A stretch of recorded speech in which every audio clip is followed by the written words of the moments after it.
Situés aux portes de l'Europe, les pays de la rive sud de la Méditerranée disposent d'importantes ressources d'hydrocarbures. Parmi eux, 3 font partie des 5 plus importants producteurs de pétrole et de gaz du continent africain. Il s'agit bien sûr de l'Algérie, de la Libye et de l'Égypte. Leurs ressources énergétiques constituent l'un des éléments clés à avoir en tête lorsqu'il s'agit d'analyser les enjeux et les rapports de force politiques, économiques et sociaux de ces 3 pays, que vous soyez un chercheur, un décideur d'entreprise, un chargé de mission d'ONG ou un étudiant en relations internationales.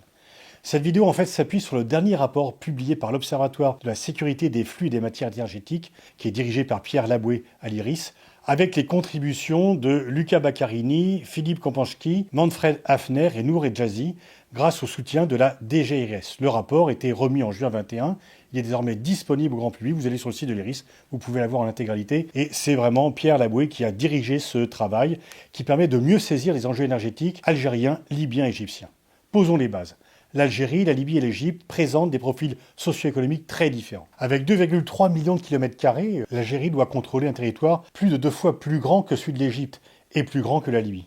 100 millions d'habitants, l'Égypte fait face à des défis de gestion des besoins d'une population 2 fois plus importante que celle de l'Algérie et 15 fois plus importante que celle de la Libye. Avec un PIB d'environ 100 milliards de dollars, l'économie libyenne a été marquée par la guerre et elle est de loin la moins développée des 3 pays. Par ailleurs, la Libye a une consommation d'énergie par habitant la plus élevée. Un Libyen consomme plus de 3 fois plus d'énergie qu'un Égyptien. En revanche, ces 3 pays ont pour point commun de disposer de ressources en hydrocarbures. Mais des différences de profil se retrouvent également au niveau de leurs réserves de pétrole et de gaz. La Libye a 15 fois plus de réserves de pétrole que l'Égypte et 4 fois plus que l'Algérie. L'Algérie dispose des plus importantes réserves de gaz des 3 pays avec un volume 3 fois plus important que celle de la Libye.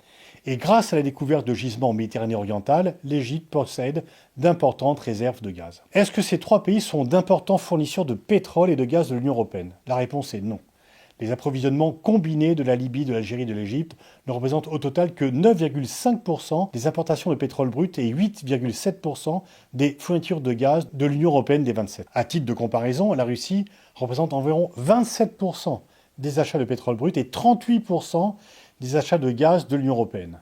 Par contre, au niveau national et non plus européen, ces pays fournissent une part importante des approvisionnements de certains pays au sud de l'Europe, comme l'Espagne. En revanche, l'Algérie, la Libye et l'Égypte dépendent en grande partie de la demande en énergie des pays européens pour leur exportation d'hydrocarbures. L'Union européenne absorbe les 2 tiers des exportations de gaz et la moitié des exportations de pétrole brut de l'Algérie, les 2 tiers des exportations de pétrole et de gaz de la Libye et environ un quart des exportations de pétrole et de gaz de l'Égypte. Ces exportations sont de ce fait importantes pour la stabilité politique de ces 3 pays, notamment l'Algérie et la Libye.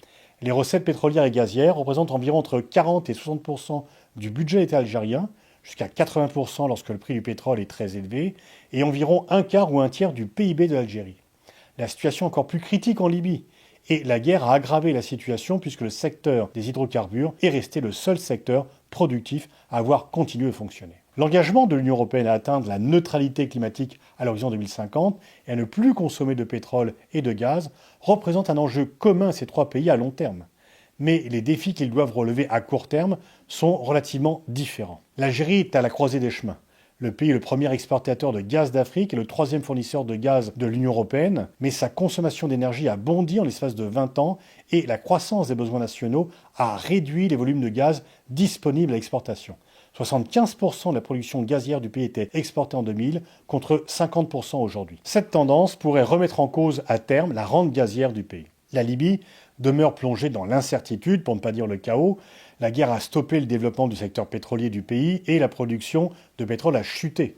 Le pays a donc besoin d'attirer des investisseurs étrangers pour financer les réparations, la modernisation de son complexe pétro-gazier et de ses infrastructures. Mais la situation politique reste tellement instable et fragile et le processus d'unification nationale pourrait encore dérailler et pénaliser le chiffre d'affaires et ce qui vient bien sûr dissuader les investisseurs. L'Égypte a l'ambition de devenir un hub gazier en Méditerranée. La découverte des gisements en Méditerranée orientale en 2015 dans les eaux territoriales égyptiennes a permis à l'Égypte de redevenir autosuffisante en gaz en 2018 et exportatrice nette en gaz. Mais la position d'exportateur de l'Égypte n'est pas assurée. À défaut de nouvelles découvertes importantes et de mise en place de nouveaux champs, il est possible qu'après 2023, l'Égypte redevienne importatrice nette de gaz naturel. Je ne fais que développer les grandes lignes de ce rapport extrêmement intéressant et développé qui a été fait sous la direction de Pierre Laboué. Pour en savoir beaucoup plus et approfondir tous les points évoqués dans cette petite vidéo, n'hésitez pas à consulter le rapport complet de l'Observatoire de la sécurité des flux et des matières énergétiques, les enjeux énergétiques en Afrique du Nord, Algérie, Libye, Égypte. Il est disponible sur le site de l'IRIS et je vous invite à le lire et à nous suivre sur les réseaux sociaux.